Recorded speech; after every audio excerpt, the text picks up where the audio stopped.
वक्फ का जो चेयरमैन होता था, वक्फ पूरे सेंट्रल जो वक्फ कमेटी होती थी उसका एक चेयरमैन होता था, वो मिनिस्टर लेवल का होता था, उसको भी खत्म कर दिया गया। अच्छा, तो फिर आप कौन होंगे? अब कमेटी मतलब पूरा देखभाल करेंगे जी।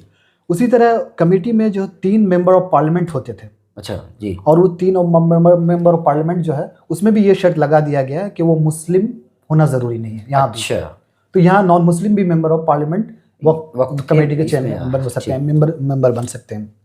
इसमें मेंबर का अपॉइंटमेंट इलेक्शन के जरिए से होता है। ठीक। लेकिन जो नया बिल जो तरमीमात जो अमेंडमेंट किए गए हैं इसमें से इलेक्शन की शर्त खत्म कर दी गई, बल्कि अपॉइंट किया जाएगा सरकार की तरफ से। जो स्टेट वक्फ बोर्ड है जी, इसका जो चीफ एग्जीक्यूटिव एक होता है, उसमें भी ये शर्त लगा दी गई है कि जो चीफ एग्जीक्यूटिव होगा वो चीफ सेक्रेटरी लेवल का होगा, और उसमें से मुस्लिम की शर्त खत्म कर दी गई। नया वक्फ अमेंडमेंट बिल जो आ रहा है इसमें 6 महीने की शर्त लगा दी गई, 6 महीने के अंदर आपको वक्फ का रजिस्ट्रेशन कराना है जी। अगर नहीं कराएंगे तो फिर ये आपके कब्जे से, आपके इख्तियार में नहीं रहेगा। अब सरकार इसको अपने अंडर में ले सकती है।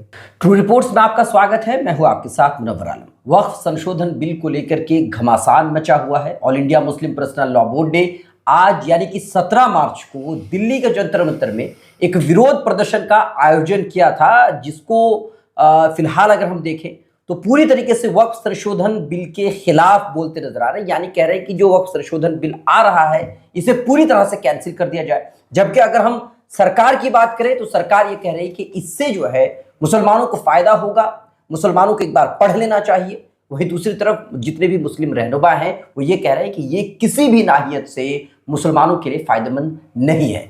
इसी मुद्दे पर बातचीत करने के लिए हमारे साथ मौजूद है doctor Adil Afan sir. Sir आपका बहुत बहुत स्वागत है। सर बहुत बहुत शुक्रिया।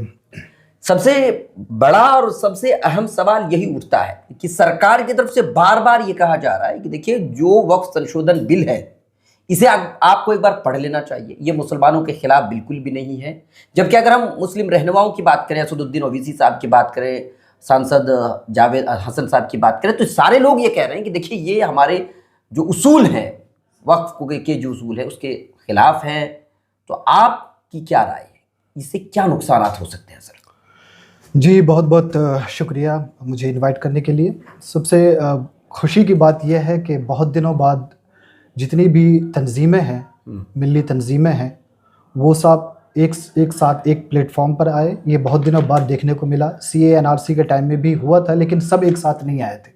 पहली मरतबा मुस्लिम पर्सनल लॉ बोर्ड के कॉल पर सब एक साथ एक प्लेटफॉर्म पर आए, और इसमें एक सोशल मीडिया का बहुत बड़ा रोल है। खुसूसन नौजवान जो है मुसलसल इसके अगेंस्ट में लिख रहे थे कि जो कायदीन है, हमारे जो लीडर्स हैं, वो आगे नहीं आ रहे हैं, सड़क पर नहीं आ रहे हैं। तो उनके दबाव में आकर मुस्लिम पर्सनल लॉ बोर्ड ने ये स्टेप लिया और बहुत कामयाब, बहुत सक्सेसफुल रहा। सरकार जो कह रही है कि इसमें मुसलमानों का फ़ायदा है, यकीनन कुछ चीज़ों में फ़ायदा तो है। जैसे वक्फ की जो प्रॉपर्टी है उसमें खुर्द-बुर्द उसमें जो है गबन तो हुआ है बिल्कुल। और इसमें सिर्फ मुस्लिम ही इसमें गबन नहीं किया है, या मुस्लिम जो इलीगल ऑक्यूपेशन कर रखा है या नाजायज़ जो कब्ज़े कर रखे हैं, ये सिर्फ मुसलमानों का नहीं है। बहुत सारे ऐसे औकाफ की ज़मीन है, बहुत सारे ऐसे प्रॉपर्टी है जिसमें गैर मुस्लिमों ने भी उसका फ़ायदा उठा रहे हैं और इलीगल तौर पर उसको ऑक्यूपेशन में रखा है अपने, और कब्ज़ा कर रखा है। हकीम अजमल ख़ान जो एक बहुत बड़े डॉक्टर या तबीब कह सकते हैं, उनके जो मज़ार है, उन्होंने बहुत सारे ज़मीन डोनेशन किया था। तो उनके जो मज़ार के आसपास जितनी भी ज़मीन थी वो वक्फ की है, लेकिन उस पर जो कब्ज़ा है वो नॉन मुस्लिम का है। इसी तरह जो इंदिरा गांधी नेशनल एयरपोर्ट है, इंटरनेशनल एयरपोर्ट है, उसका उसको जो एक्सपेंशन किया गया, बड़ा किया गया, उसमें बहुत ज़्यादा ज़मीनें जो बहुत ज़्यादा प्रॉपर्टी वक्फ की थी। अच्छा। और उसमें कई मज़ार थे, आज से 20-25 साल पहले 3-4 मज़ार थे, तो सारे के सारे अब नज़र नहीं आ रहे। तो सरकार भी एक तरह से वक्फ की ज़मीन को जो है इस्तेमाल कर रहे हैं। तो सिर्फ इसमें से कहें कि मुसलमान जो है इसका गलत फ़ायदा उठा रहे हैं, ऐसा नहीं है। नॉन मुस्लिम भी कर रहे हैं, और कुछ मुसलमान तो जाहिर सी बात है की है। अब ये कह रहे हैं कि सरकार मुसलमानों के फ़ायदे के लिए कर रही है, तो ये हकीकत में सरकार की मंशा को दर्शाता है कि सरकार की असल मंशा क्या है, कि वाकई में मुसलमानों की भलाई चाह रही है या इसमें इसके पीछे और कुछ रीज़न है।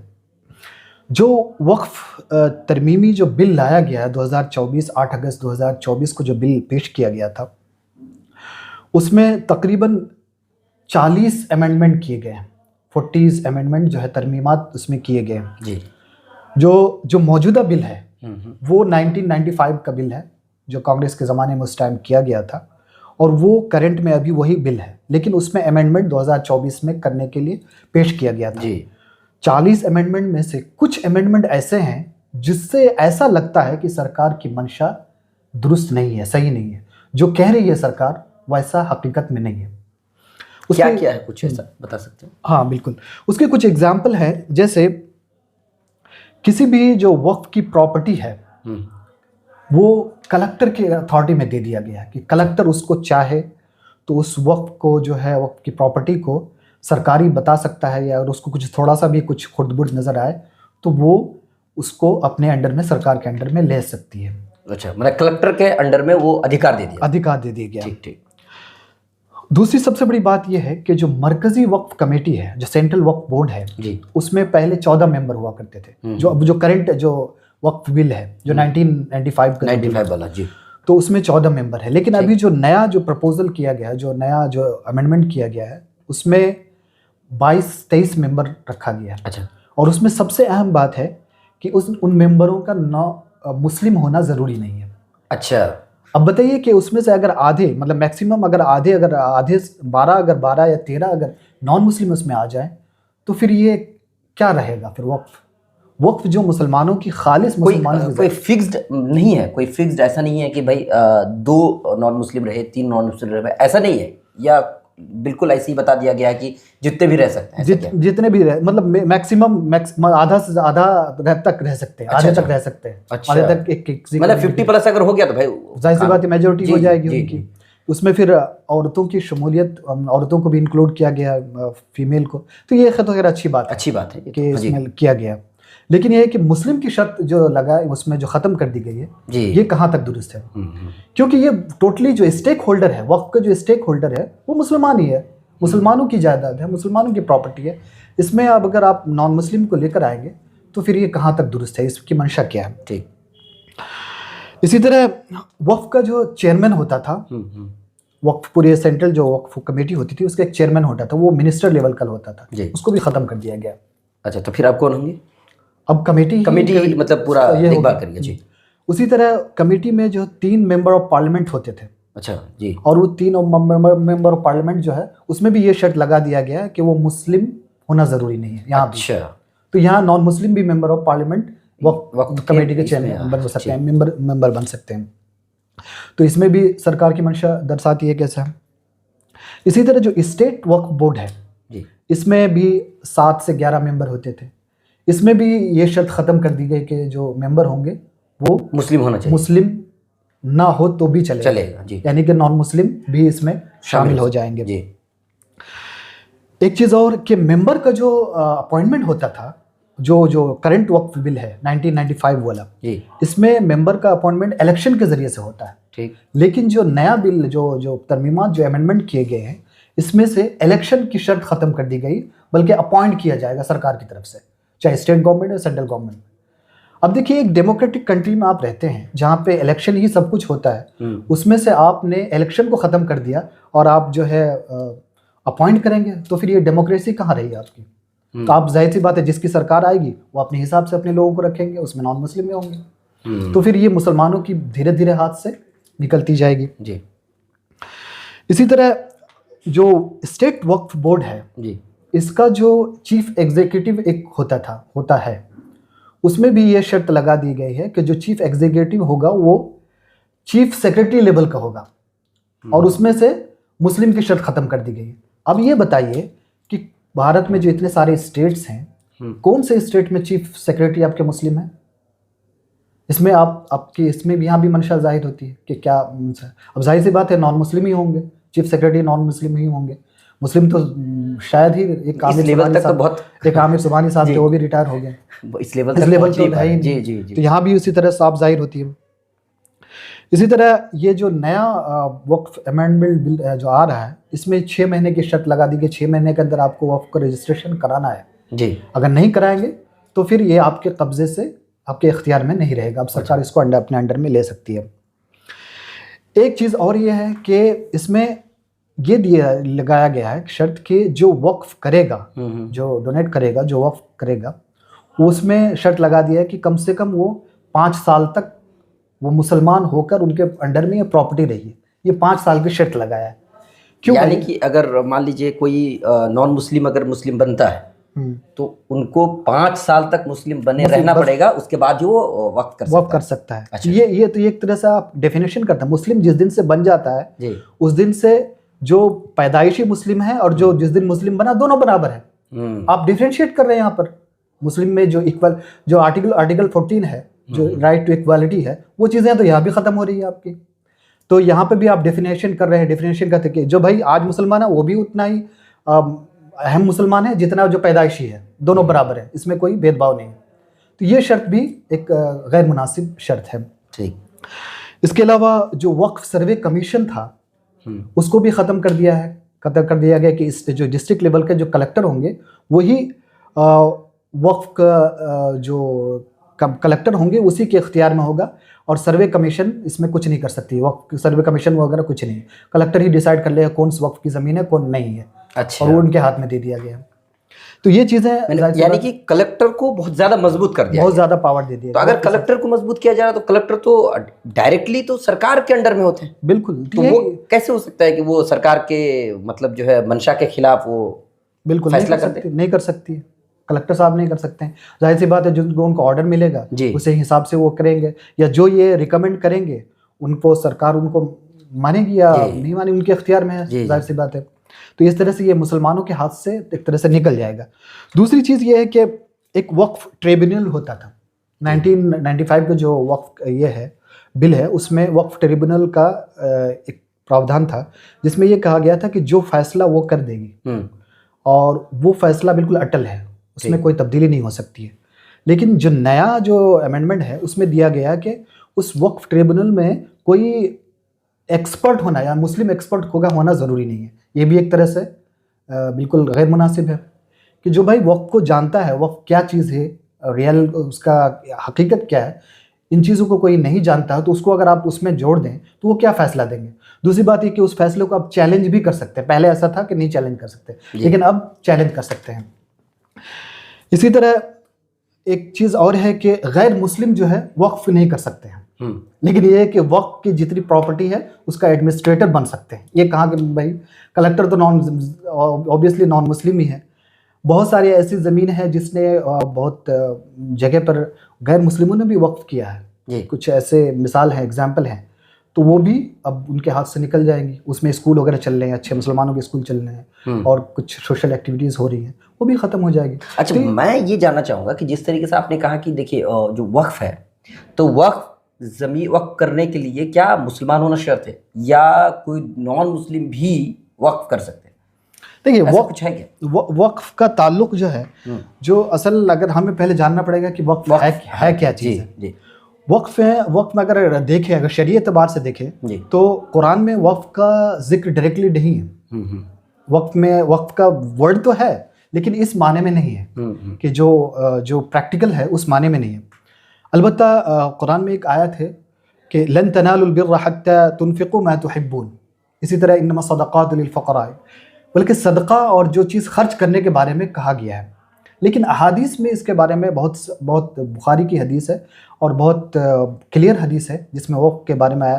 ख़ास करके हज़रत उमर जब जंग खैबर में एक उनको माल गनीमत में एक बाग मिला था, तो वो बाग हज़रत उमर ने कहा कि जो है मैं इसको वक्फ करना चाहता हूँ। असल वक्फ का मंशा क्या होता था कि मुसलमानों के एक दूसरे की, बल्कि आवाम की या जो सोसाइटी में जो लोग रहते हैं, एक दूसरे का सपोर्ट करना, एक दूसरे का हेल्प करना, एक दूसरे की मदद करना, इसलिए लोग वक्फ करते थे और उससे ताकि लोगों को फ़ायदा हो जाए। तो हज़रत उमर ने कहा कि मैं बाग है, बहुत अच्छा बाग है, उसको मैं वक्फ करना चाहता हूँ या हदिया देना चाहता हूँ। तो अल्लाह के रसूल ने कहा कि आप ऐसा भी कर सकते हैं कि आप उसको अपनी मिल्कियत में रखें और उसका जो मुनाफे है, उसका जो प्रॉफिट है, उसका जो फ़ायदा है वो आप ये कर दें। तो यहीं से वक्फ की बुनियाद। लिहाजा इस एतबार से वक्फ तो टोटली कम्प्लीटली ये मुसलमानों की जायदाद है, मुसलमानों की प्रॉपर्टी है। अब इसमें तो इतने सारे जो 40 अमेंडमेंट किए हैं, इसमें जो कुछ अमेंडमेंट ऐसे हैं जिससे क्लियरली ऐसा दर्शाता है कि जो सरकार की मंशा ठीक नहीं है। अच्छा, मैं आपसे जानना चाहूँ, देखिए जब वक्फ किया किसी ने भी ज़मीन को उन्होंने वक्फ किया तो लोगों के वेलफेयर के लिए, समाजी रिफाही काम के लिए उन्होंने वक्फ किया, लेकिन उसका जब सही इस्तेमाल नहीं होता। आज आप देखिए, जब सबसे ज़्यादा वक्फ की ज़मीन है इंडियन रेलवे के बाद, कहा जाता है ये तीसरी सबसे बड़ी प्रॉपर्टी, तीसरी सबसे बड़ी प्रॉपर्टी है नहीं। तो मैं ये जानना चाहूँगा कि भाई मुसलमानों के पास जब इतनी अच्छी खासी ज़मीन है तो फिर उन ज़मीनों का उन्होंने इस्तेमाल क्यों नहीं किया? तब ना उनके पास अच्छे कॉलेज हैं, ना उनके पास अच्छे स्कूल हैं, ना उनके पास हॉस्पिटल है, तो क्या इन जो अवकाफ की ज़मीन है, क्या इन पर अच्छे अच्छे स्कूल कॉलेजेस नहीं बना सकते थे? तो कहीं ऐसा तो नहीं कि सरकार ने जब देखा कि भाई इसका जब इस्तेमाल ही नहीं हो रहा है, ये फालतू पड़ा है, तो भाई इसको किसी काम के लिए लगाया जाए, तो सरकार ने क्या ऐसा सोच करके वो उन्होंने अमेंडमेंट किया? देखिए, मैंने शुरुआत में ही कहा कि वक्फ की ज़मीन जो वक्फ की प्रॉपर्टी है उसमें खुर्द-बुर्द तो हुआ है, उसमें उसका गलत मिसयूज़ तो हुआ है।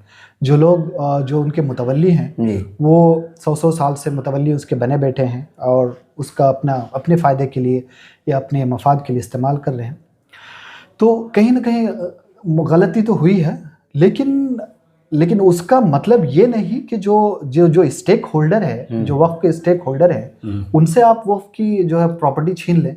आप जो गलत कर रहे हैं, जो मुतवल्ली गलत कर रहे हैं, या जो लोग वक्फ की जायदाद को गलत तरीके पर इस्तेमाल कर रहे हैं, आप उनके खिलाफ कानून बनाइए। अच्छा, मैं आपसे लास्ट सवाल मैं आपसे पूछना चाहूँगा कि जब से वक्फ संशोधन बिल के बारे में सामने आया है, तब इसी बात कही जा रही है कि भाई कब्रिस्तान हाथ से निकल जाएगा, मस्जिद हाथ से निकल जाएगी, मदरसे हाथ से निकल जाएंगे, तो इसमें कितनी सच्चाई है? क्या यहाँ लोगों को गुमराह किया जा रहा है या हकीकत में ऐसा हो सकता है? नहीं, अगर जैसे हमने शुरुआत में कहा कि बहुत सारे इख्तियारात कलेक्टर को दे दिए जी। अब कलेक्टर अगर सर्वे करे, कलेक्टर को जो लगे कि अगर ये चीज़ें, ये जो मदरसे चल रहे हैं या जो कब्रिस्तान की इतनी बड़ी ज़मीन है, उनको अगर चाहे तो रिपोर्ट बना के दे सकती है कि भाई ये वक्फ की नहीं है, ये सरकार की ज़मीन है। अच्छा, तो उस कलेक्टर के रिपोर्ट पे उस मान करके उसको ख़त्म कर सकता है। तो जाहिर सी बात, कहीं ना कहीं ख़तरा तो है आगे चलकर। अब जब कलेक्टर के हाथ में आ जाए या जितने भी अगर वक्फ की कमेटी है उसमें मेजॉरिटी अगर नॉन मुस्लिम हो जाए या नॉन मुस्लिम का गलबा उसमें हो जाए, तो जाहिर सी बात है कभी ना कभी तो हाथ से निकल ही जाएगी। इतनी बड़ी प्रॉपर्टी, कहा जाता है कि थर्ड सबसे बड़ी प्रॉपर्टी, सबसे ज़्यादा रेलवे के पास ज़मीनें हैं, सबसे ज़्यादा प्रॉपर्टी रेलवे के पास, उसके बाद डिफेंस में है, उसके बाद वक्फ की लगभग 1.2 लाख करोड़ की प्रॉपर्टी है। तो एक बहुत बड़ी रकम है, बहुत बड़ा अमाउंट है।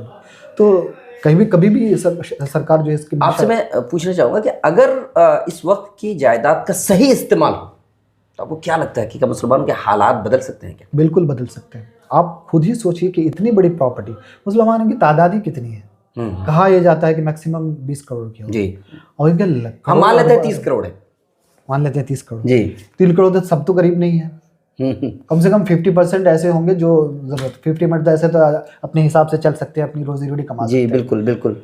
तो इतनी बड़ी प्रॉपर्टी, उसका अगर सही इस्तेमाल हो तो जाहिर सी बात है बहुत हालात दुरुस्त हो सकते हैं। पूरी तरह से नहीं, कम से कम बहुत हद तक दुरुस्त हो सकते हैं, उसका फायदा हो सकता है मुसलमानों को। उम्मीद है कि इस पर अभी कुछ होगा आगे चल करके। हाँ, देखिए, उम्मीद तो करते हैं कि सरकार जो है इसमें तब्दीली करे, जिन चीज़ों पर एतराज़ है, ऑब्जेक्शन है, उन चीज़ों को हटाए, अमेंडमेंट करे और जो गलत कर रहे हैं उस पर उसकी गिरफ्त हो, उसकी पकड़ हो। लेकिन ये है कि आप अगर मंशा ये है कि आपको हड़पने के, तो ऐसा संभव नहीं है। चलिए, बहुत बहुत शुक्रिया। हमारे साथ थे डॉक्टर आदिल अफान, जो वक्फ संशोधन बिल पर बातचीत कर रहे थे। मैं आपको एक बार फिर से बता दूं, all India Muslim personal law board ने आज यानी कि 17 मार्च को जंतर मंतर में जो वक्फ संशोधन बिल है इसके विरोध में बहुत बड़ा यानी कि विशाल प्रदर्शन का आयोजन किया था और पूरी तरह से उन्होंने चेताया है कि सरकार का जो मंशा है उसे किसी भी तरीके से वो कबूल नहीं करेंगे। अभी तक के इतना ही, बहुत बहुत शुक्रिया।